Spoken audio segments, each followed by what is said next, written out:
Goethe versus Atomism.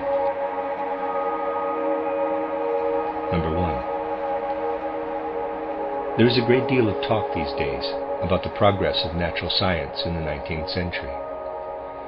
I believe that one can really only speak in this regard of significant scientific experience and how it has changed practical life. But when it comes to the fundamental conceptions through which modern science tries to understand the realm of experience, I must say that I consider them unhealthy and untenable when subjected to rigorous thinking. This view was expressed most recently by the well-known chemist Wilhelm Ostwald. Footnote: Friedrich Wilhelm Ostwald, 1853 to 1932, German physical chemist who helped to establish physical chemistry as a specific scientific discipline. He is credited with the law of dilution of an electrolyte, 1888, researched the electrical conductivity of organic acids, developed a quantitative color theory, invented a process of preparing nitric acid by oxidizing ammonia. His lecture, Overcoming Scientific Materialism, was presented to the Association of German Scientists and Doctors, Lübeck, September 20th, 1895, shortly before this chapter was written. Editor, end of footnote. According to him, quote, when asked, subquote, how do you conceive of the inner makeup of the world, close subquote, every thoughtful scientist, from mathematicians to practicing physicians, will say that things are made up of moving atoms, and that those atoms and the forces acting between them are the ultimate realities. From these individual phenomena appear. We have all heard it said hundreds of times that this is the only way to understand the physical world, that we must revert to the mechanics of atoms. Matter and motion seem to be the only concepts from which the whole multiplicity of natural phenomena can be derived. One might call this view scientific materialism. Close quote. I wrote in the previous chapter that the fundamental views of contemporary physicists are untenable. Ostwald concurs, quote, this mechanistic view of the world does not serve the purpose for which it was designed. It contradicts inarguable, well-known, and accepted truths, close quote. This agreement continues. I say, quote, the sense-perceptible world, as it presents itself to us, is an aggregate of metamorphosing perceptions without an underlying material substratum. Close quote from page 175. And Ostwald says, quote, when we realize that everything we know about a material relates to its properties, it becomes clear that it is ridiculous to assert that a certain material is present, but without any of its properties. The only utility of such a purely formal assumption is in creating an agreement between general facts of chemical processes, in particular the stoichiometric laws of mass, and an arbitrary concept of immutable matter. Close quote. And in the present book, quote from Steiner, I believe, these are the considerations that forced me to consider any theory of nature to be impossible that on principle goes beyond the realm of the perceived world, and that have led me to embrace the sensory world as the only object of natural science. Close quote, page 165 of this book. And Ostwald's lecture, quote, what is our experience of the physical world? It is obviously no more than what our sensory organs give us. The task of science is to gather realities, provable and measurable quantities, and to discover their interrelationships, so that when one is given, the other will result. And this must be done not by postulating hypothetical models, but by verifying the interdependent aspects of measurable quantities. Close quote. If we ignore the fact that Ostwald speaks from the perspective of contemporary science, and consequently sees only the measurable aspects of the sensory world, his statement here coincides with mine. Quote, theory must encompass what is perceptible by the eye and look for the interrelationships within this realm. Close quote from page 189.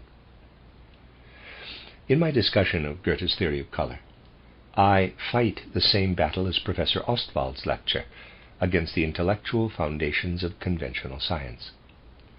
It is true that I focus on concepts that do not entirely agree with Ostwald's ideas, because, as I will show, he proceeds from the same superficial assumptions as the scientific materialists he opposes. I have also demonstrated that the faulty foundations of the modern view of nature are responsible for the unhealthy assessments of Goethe's color theory. Let me proceed in greater detail with my discussion of the modern view of nature. To assess the soundness of this view, I will consider the goal it has set itself. One finds in Descartes, not without justification, the basic formula that the modern view of nature has adopted to judge the perceptible world. Quote, "When I consider physical things more closely, there is little in them that I can grasp clearly and distinctly. Magnitude, or extension in length, breadth, and depth; form, which results from the termination of extension; the location of bodies of diverse forms with reference to one another; and motion, or the change of location, to which may be added substance, duration, and number. But light, colors, sounds, odors, tastes, heat, cold, and the other tactile qualities, smoothness, roughness, enter my mind with such obscurity and confusion that I am unable to determine whether they are true or false. In other words, whether or not the ideas I have of these qualities are in truth the ideas of real objects, or only represent fantastic things that could never exist." From Descartes' Meditations, Part 3, end of quote. This statement of Descartes represents what has become the habitual thinking of today's scientists, so much so that to them any other way of thinking is really not worth considering. They say, we perceive light as the result of a kinetic process that can be expressed mathematically. When a color appears, they trace it to a vibration and calculate the number of waves per second. They believe that the whole sensory world will be explained when we can trace every perception back to relationships that can be expressed mathematically. According to this view, a mind that could provide such explanations would have achieved the highest possible insight into the natural world. Dubois-Reymond, a good example of such scientists, says of such a mind, quote, "For it, the hairs on our heads would be numbered, and not a single sparrow would fall to the ground without its knowledge." Close quote. Footnote. Über die Grenzen der Naturkennens, On the Limits of Natural Science, Leipzig, 1882, page 13, Dubois-Reymond, 1818 to 1896, German physiologist and professor in Berlin, best known for his research in animal electricity, physiology of muscles and nerves, and metabolic processes, editor, end of footnote. To treat the world as a mathematical exercise is the ideal of conventional science. Because there is no way for the parts of hypothetical matter to begin moving without the intervention of external forces, modern scientists make forces themselves into elements that can be used to explain the world. As Dubois-Reymond puts it, quote, "To know nature means to trace changes within material bodies to the movements of atoms caused by their central forces that are independent of time, which means understanding natural processes in terms of the mechanics of atoms." Close quote, Ibid, page 10. Through the introduction of the concept of force, mathematics becomes mechanics. Today, philosophers are so deeply influenced by scientists that they have lost all courage to think independently. They do not hesitate to accept the views of scientists. Wilhelm Wundt, one of the most respected of German philosophers, says, quote, "In keeping with and applying the principle that given the qualitative immutability of matter, all natural processes ultimately consist of motion, the goal of physics is its translation into applied mechanics." Close quote, from Logic, 1830 to 1833, footnote, Wilhelm Wundt, 1832 to 1920, physiologist, psychologist, and founder of experimental psychology. A student of Johannes Müller, he headed the first psychological laboratory. Editor, end of footnote. Dubois-Reymond finds it a matter of psychological experience that, quote, achieving such a resolution, that is, reducing natural processes to the mechanics of atoms, close parenthesis, always temporarily satisfies our need for causal explanation, close quote. This may well be a matter of experience for Dubois-Reymond, but it must be said that there are others who are unsatisfied with such banal explanations of the physical world.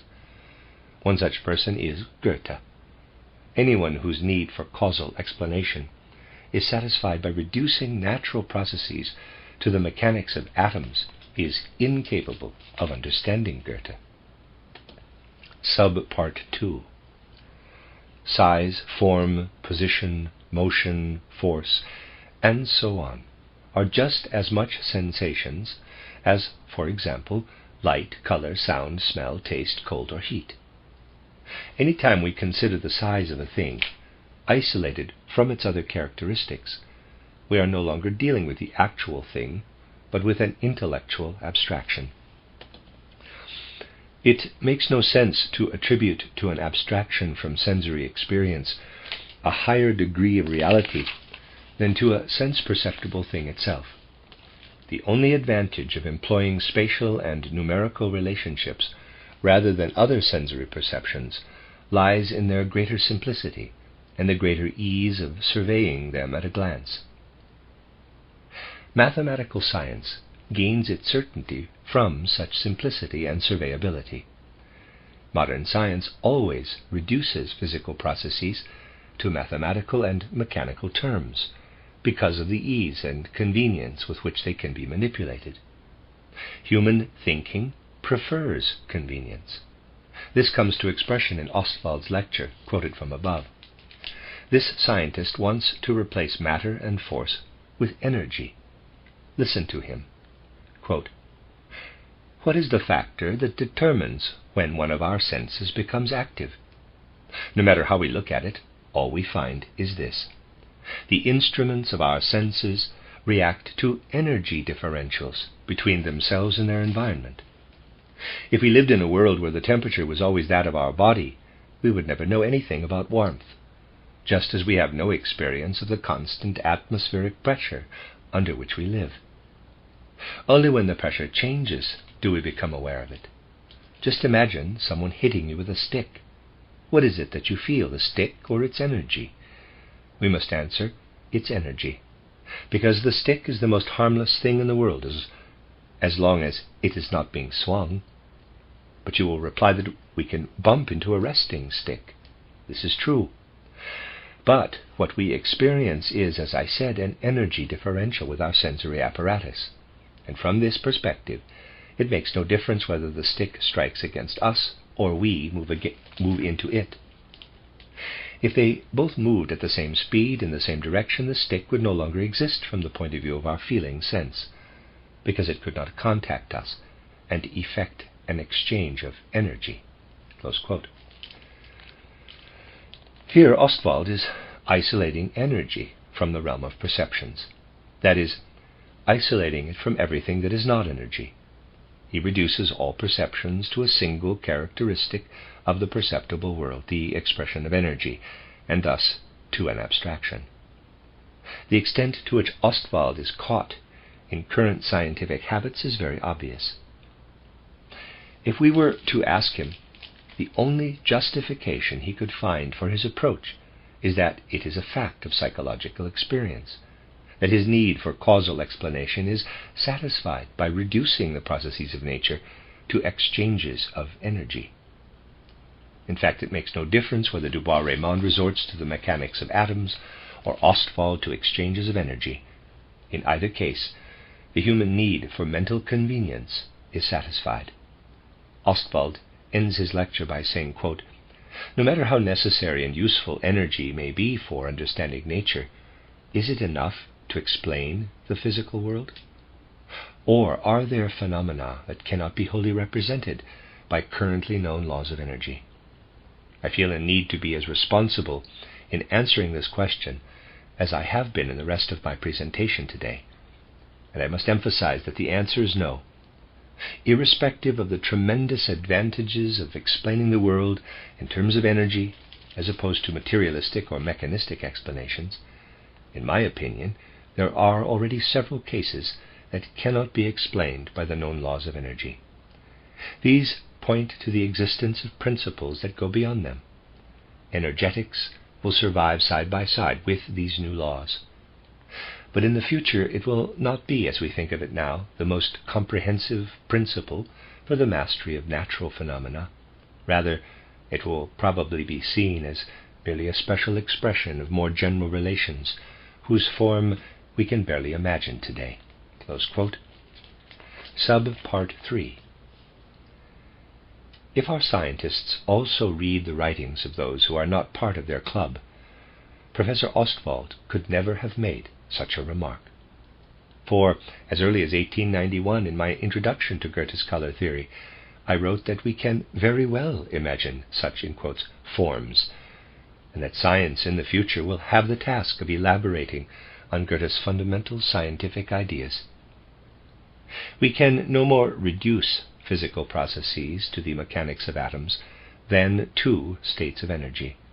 Such reductionism serves only to divert our attention from the content of the real sensory world, directing it instead toward abstractions whose impoverished qualities are nevertheless ultimately taken from that sensory world.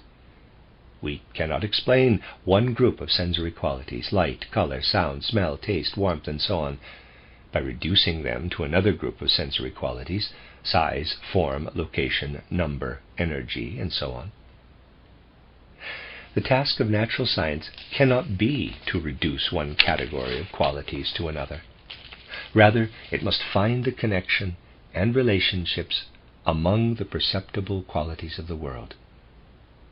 When we do this, we discover particular conditions under which one sensory perception leads with necessity to another. We discover that particular phenomena are more intimately connected than others. We establish connections that are more than the haphazard results of random observation. We recognize that particular relationships are necessary and others are coincidental.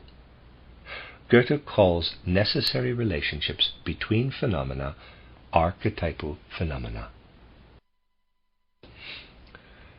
We know that we are dealing with an archetypal phenomenon when we can say that one sensory perception inevitably gives rise to another. This is what we call a natural law. For example, when we say that, quote, objects expand when heated, close quote, we have expressed a lawful relationship between phenomena of the sensory world, warmth and expansion. We have identified an archetypal phenomenon and expressed it as a natural law. Archetypal phenomena correspond to what Ostwald was seeking, those forms that express the most universal relationships within inorganic nature. The laws of mathematics and mechanics, like laws that formulate other sensory relationships, are also only expressions of archetypal phenomena. Kirchhoff is mistaken when he says that the task of mechanics is to describe natural motions in, quote, the simplest and most complete way. Footnote, Gustav Robert Kirchhoff, 1824 to 1887, German physicist and professor in Heidelberg and Berlin. Kirchhoff's laws allow for the circulation of currents, voltages, and resistances of electrical networks. He helped to discover a method of spectral analysis that led to the discovery of cesium, 1860, and rubidium, 1861. He also researched the sun's composition. Editor, end of footnote. Mechanics not only describes natural motions in the simplest and most complete way, but also looks for certain necessary motions within the sum total of motions occurring in nature. It then formulates these necessary motions as fundamental mechanical laws. Only extreme thoughtlessness can account for the fact that this statement by Kirchhoff has been quoted repeatedly as tremendously significant, without the realization that the establishment of the simplest mechanical laws disproves it. The archetypal phenomenon represents a lawful relationship between elements of the phenomenal world. One can hardly say anything more inappropriate than Helmholtz did in a speech to the Weimar Goethe Conference on June 11, 1892. Quote, "It is a shame that Goethe was unaware of Huygens's wave theory of light, which had already been established at the time. There he would have found a much more correct and concrete archetypal phenomenon," in quotes,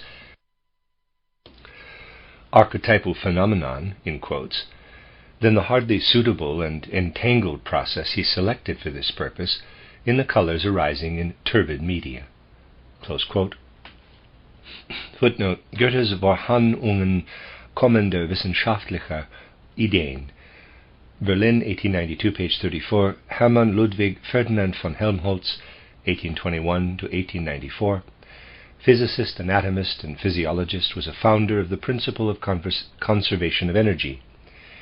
He determined the velocity of nerve impulses, invented the ophthalmoscope, and investigated the mechanisms of sight and hearing. Editor, end of footnote. It was a close quote.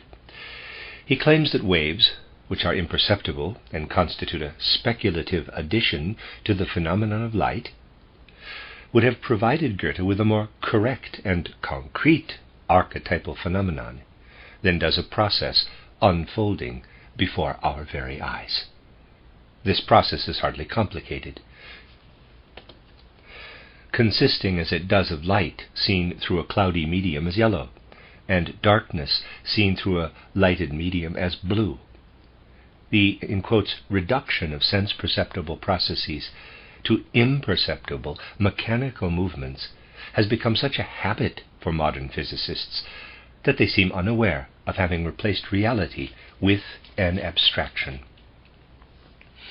Pronouncements like this by Helmholtz should be allowed only when statements of Goethe's, like the one below, have been refuted. Quote, "The highest achievement would be to understand that everything factual is already theory. The blue of the sky reveals to us the fundamental law of color. Do not look for anything behind the phenomena. They themselves are the theory." From Verses in Prose, close quote. Goethe remains within the realm of the phenomena. Modern physicists gather a few bits and pieces of the world and place them behind the phenomena in order to derive the phenomena of actually perceived experience from these hypothetical realities. Subpart 4. Certain young physicists claim that they do not make higher claims for the idea of material motion than for their sensory experience. One such individual is Anton Lampa, who has performed the remarkable feat of being both a mechanistic scientist and a follower of Indian mysticism. Footnote: see Knights of the Seeker, Braunschweig, 1893, Anton Lampa, 1868 to 1938, Austrian educator and pioneer of high-frequency spectroscopy. Editor, end of footnote. He argues against Ostwald's statements by saying that his battle with scientific materialism, quote, merely tilts at windmills. Where is the giant of scientific materialism? He does not even exist. Once upon a time there was the scientific materialism of Büchner, Voigt, and Mohlschat. There still is, but not in the natural sciences, because it is not at home there. This was overlooked by Ostwald. Otherwise he would have taken a stand only against the mechanistic view. Because of his misunderstanding, however, he does this only incidentally. And if it had not been for his misunderstanding, he probably would not have done so at all. Is it possible, then, that following paths opened up by Kirchhoff, science can conceive of matter as materialism has done? Impossible. This is an obvious contradiction. The concept of matter, like that of force, takes on meaning only as precisely determined by the demand for the simplest possible description, or in Kantian terms, in an empirical sense. And if a scientist attaches further meaning to the word matter, he does so not as a scientist, but as a materialistic philosopher. Close quote. Footnote, Die Zeit, Vienna, November 30th, 1895, Rudolf Steiner. End of footnote. Judging from these words, Lampe must be considered a typical scientist of our time. He uses the more convenient mechanistic explanations, but he avoids thinking any further about the real nature of such explanations, because he fears becoming entangled in contradictions that he cannot resolve. How is it possible for any clear-minded person to make sense of the concept of matter without going beyond the world of experience?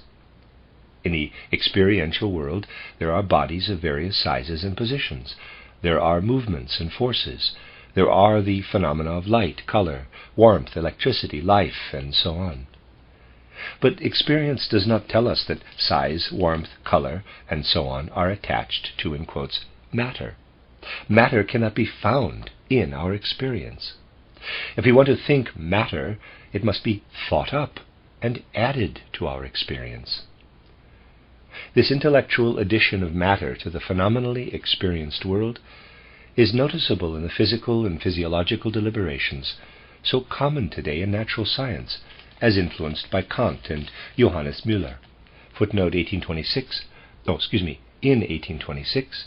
Johannes Müller, 1801 to 1858, German psychologist and physiologist, proposed his theory of specific nerve energies, which stated that different nerves, optical, auditive, etc., carry a code that identifies their origin in the brain. Editor, end of footnote. They have led us to believe that the external events leading to sounds in the ear, light in the eye, or warmth in the organs sensitive to heat, are in no way related to the sensations of sound, light, and warmth.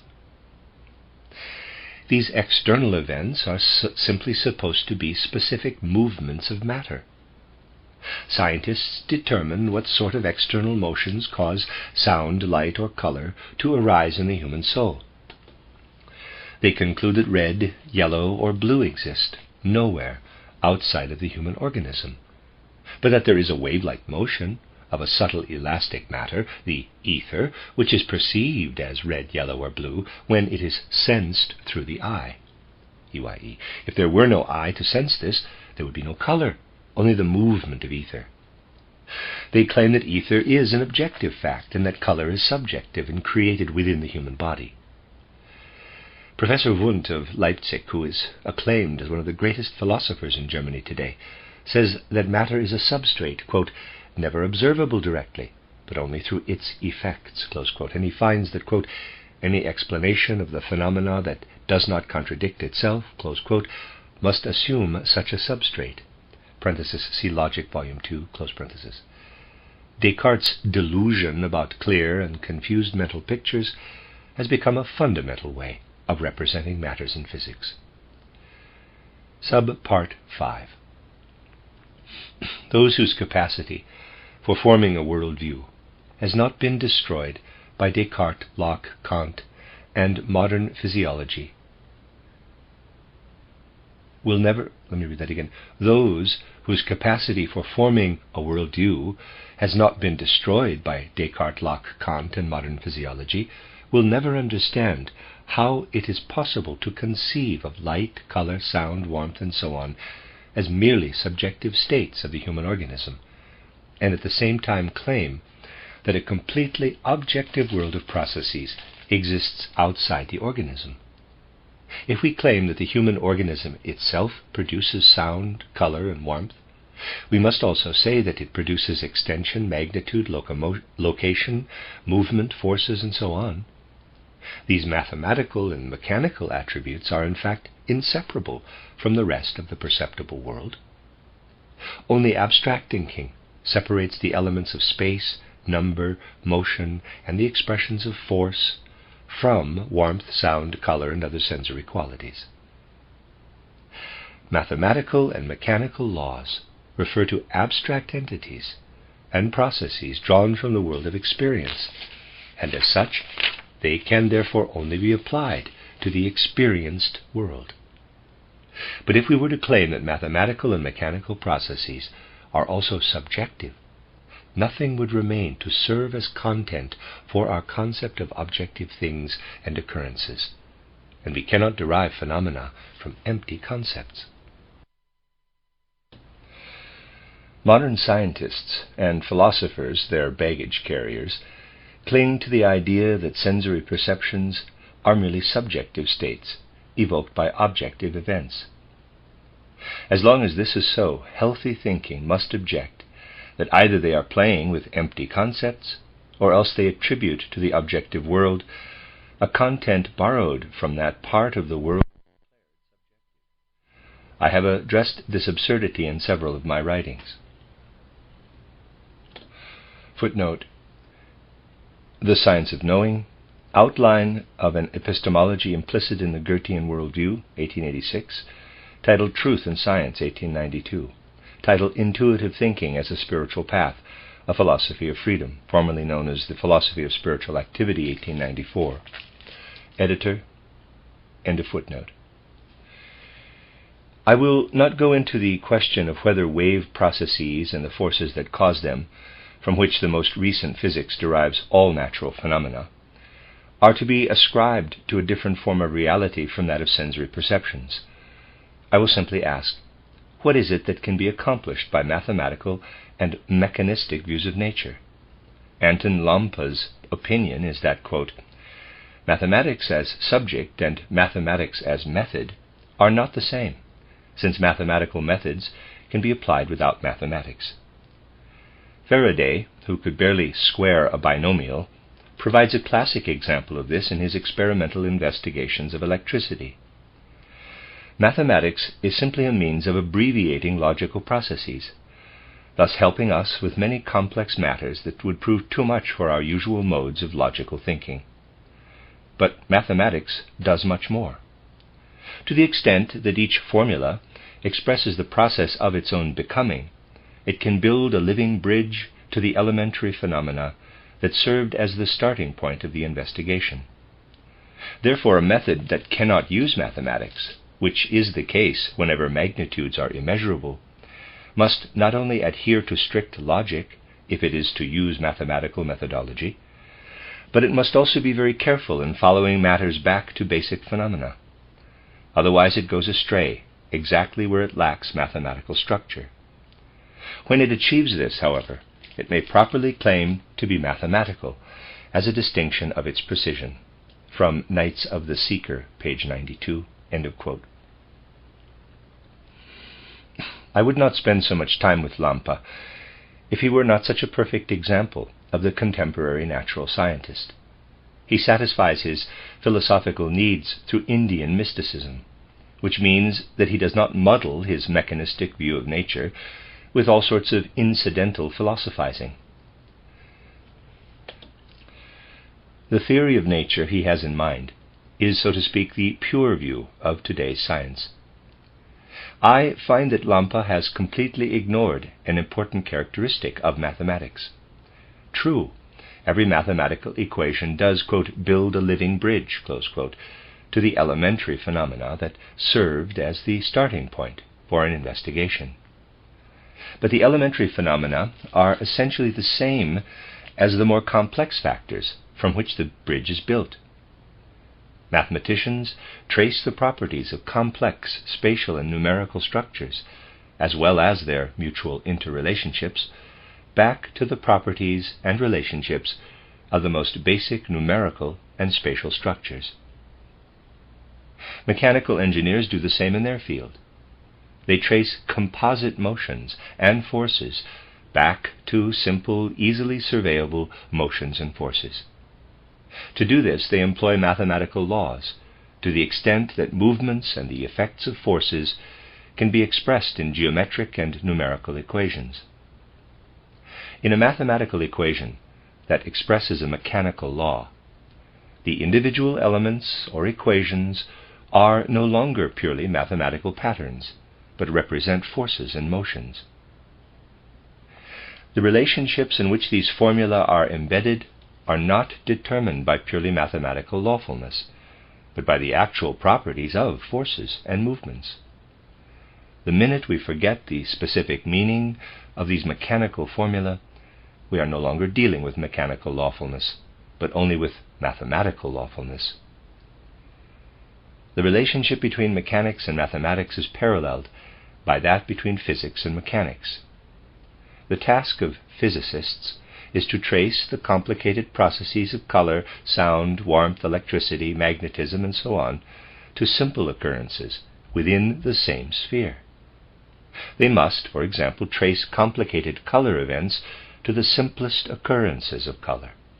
In doing so, they must use mechanical and mathematical laws to the extent that color phenomena involve patterns that can be analyzed spatially and numerically.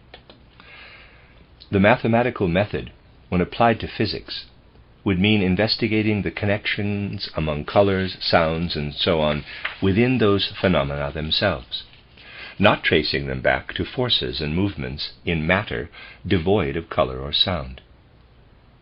Modern physics bypasses sound, color, and other qualities as such, and examines only unchanging forces of attraction or repulsion and motions in space. Under the influence of this approach, physics has largely become a form of applied math and mechanics, and the other areas of science are headed in that direction as well. It is impossible to build a living bridge, in quotes, between the fact that a particular movement of colorless matter exists at a given location in space, and the fact that at another location someone sees red. Only motion can be derived from motion. Because there is a motion that affects the senses and consequently the brain, it follows, according to the mathematical and mechanical method, that the brain will be stimulated to respond with certain motions, but not that it will perceive actual colors, sounds, and so on. Du Bois-Reymond had already acknowledged this when he asked, quote, "What relationship can there be between the motion of particular atoms in my brain on the one hand, and on the other the immediate, undefinable, but undeniable fact that I experience pain, pleasure, sweetness, the smell of a rose, organ music, or red? Motion can engender only motion." Close quote. Footnote. Title On the Limits of Scientific Knowledge, pages 35, 34, Rudolf Steiner, end of footnote. End of quote as well. Du Bois-Reymond sees in this a limit to scientific knowledge. But the reason one cannot derive the experience of seeing red from a particular movement is, in my opinion, very easy to show. The quality, in quotes, red, and a certain process of motion are in reality an indivisible unity. The separation of the two occurrences can only be an intellectual, conceptual one. The particular motion that corresponds to the quality of red has no independent reality. It is an abstraction. It is just as absurd to attempt to derive the experience of seeing red from a process of motion as it would be to try to derive the actual properties of a cube-shaped salt crystal from the mathematical formula for the cube. It is not a limitation of our knowledge that prevents us from deriving other sensory qualities from motions.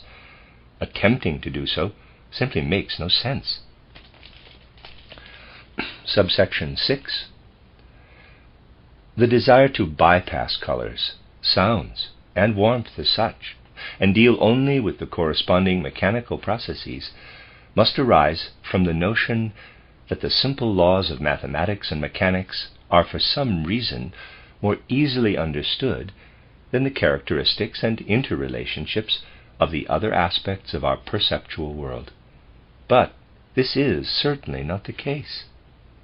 We claim to have no difficulty in conceiving of the simplest properties and relationships in spatial and numerical configurations, because we can survey them easily and completely. All mathematical and mechanical understanding involves reducing matters to simple facts that can be understood as soon as we become aware of them. The statement that two values are equal to a third and therefore must also be equal to each other is understood immediately when we become aware of its content. Similarly, simple phenomena in the realm of sound, color, and other sensory perceptions are recognized through direct observation. Physicists exclude the specific qualities of sound and color from the realm of phenomena, and consider only their corresponding kinetic events, simply because their preconceptions lead them to believe that simple mathematical or mechanical facts are easier to understand than elementary perceptions of sound or color. And because they cannot conceive of motions without something that moves, they postulate a material devoid of all qualities as the carrier of motion. Only those who are imprisoned by this bias will fail to notice that kinetic states themselves are connected to sense-perceptible qualities. The contents of the oscillating motions that correspond to various sounds are the qualities of the sounds themselves. The same is true of all sensory qualities. Direct awareness, not the speculative addition of an abstract matter, allows us to recognize the content of the oscillating motions of the phenomenal world. Subsection 7. I know that what I say here must sound impossible to the ears of contemporary physicists, but I cannot accept Wundt's view that the thinking habits of modern scientists are the binding norms of logic from Logic, Volume 2. The thoughtlessness of this assumption is particularly clear when he examines Ostwald's attempt to replace the idea of vibrating matter with the oscillating movement of energy. Wundt says, quote, "The existence of interference phenomena makes it necessary to assume a kind of oscillating motion. But since motion is unthinkable without a moving substrate, light phenomena must be traced back to some sort of mechanical process." However, Ostwald tried to elude this second assumption by defining radiant energy as matter in oscillating motion rather than as the vibrations of a material medium. In other words, we are looking at a two-sided concept that has a visible side and one that is wholly conceptual. The very presence of this ambiguity strikingly suggests that the concept of energy itself needs an analysis that leads back to observable elements. An actual motion can only be defined as a change of location of an actual substratum in space. The existence of that substratum can only be revealed either by the effects of the forces emanating from it, or by the functions of those forces we assume to be sustained by it. But it seems impossible to me that these functions of force, which can themselves only be grasped as concepts, can be conceived of as moving unless we postulate some sort of substratum. Close quote. Ostwald's concept of energy is much closer to actual reality than Wundt's allegedly, in quotes, real substrate. The perceived phenomena of light, warmth, electricity, magnetism, and so on can all be brought under the general concept of force output, or energy. When light or warmth, for example, trigger a change in a body, an energy output is effected. When we describe light or warmth as energy, in quotes, we disregard their specific qualities in favor of one general shared property. Such a property certainly does not exhaust all the aspects of reality, but it is a real property.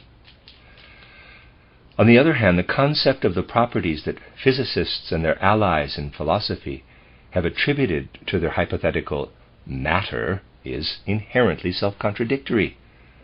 These properties are borrowed from the sensory world, and yet they are supposed to apply to a substrate that is not a part of the sensory realm.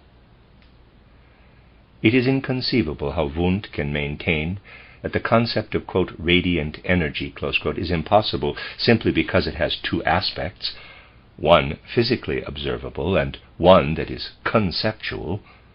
Wundt, the philosopher, fails to understand that all concepts related to sensory reality must contain both an observable and a purely conceptual element. The concept, quote, salt crystal cube, close quote, has the perceptible component of a salt crystal accessible to the senses, and a purely conceptual component established by solid geometry. Subsection 8.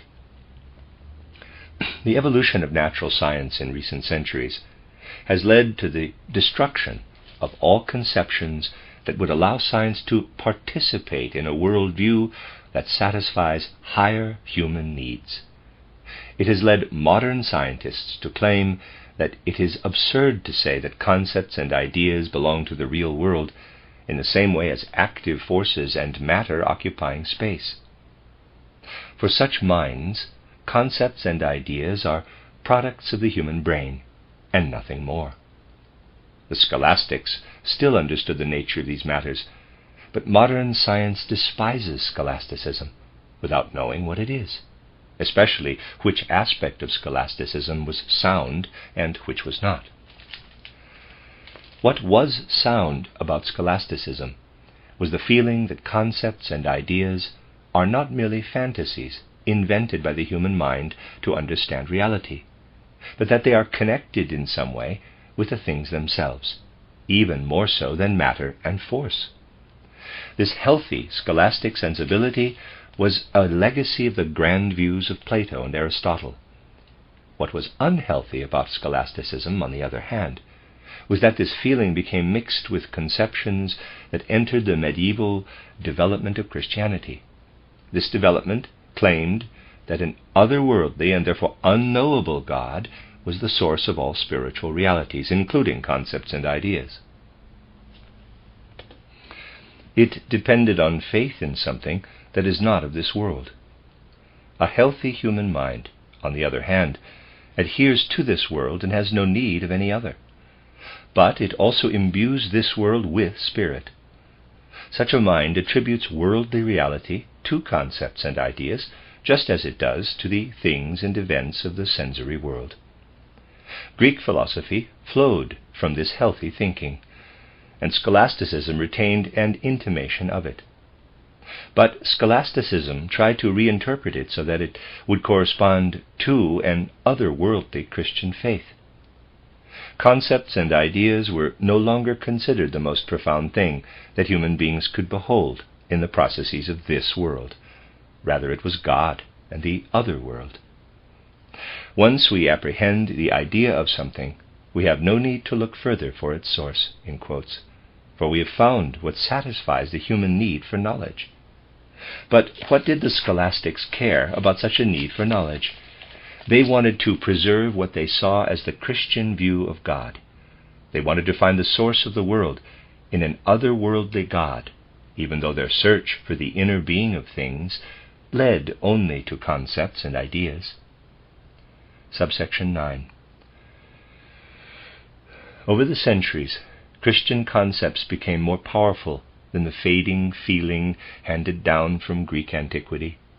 People lost their intuitive sense for the reality of concepts and ideas. In the process, they lost their sense for spirit itself. People began to worship the purely material. Newton's era began in the natural sciences.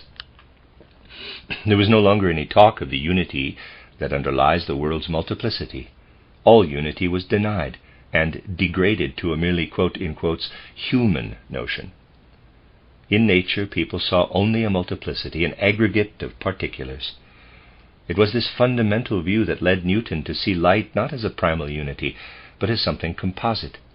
In his title Materials for a History of Color Theory, Goethe described aspects of this historical development. It becomes clear that the conceptions of more recent science have led to unsound views in the realm of color theory. This science no longer understands light as one of nature's qualities.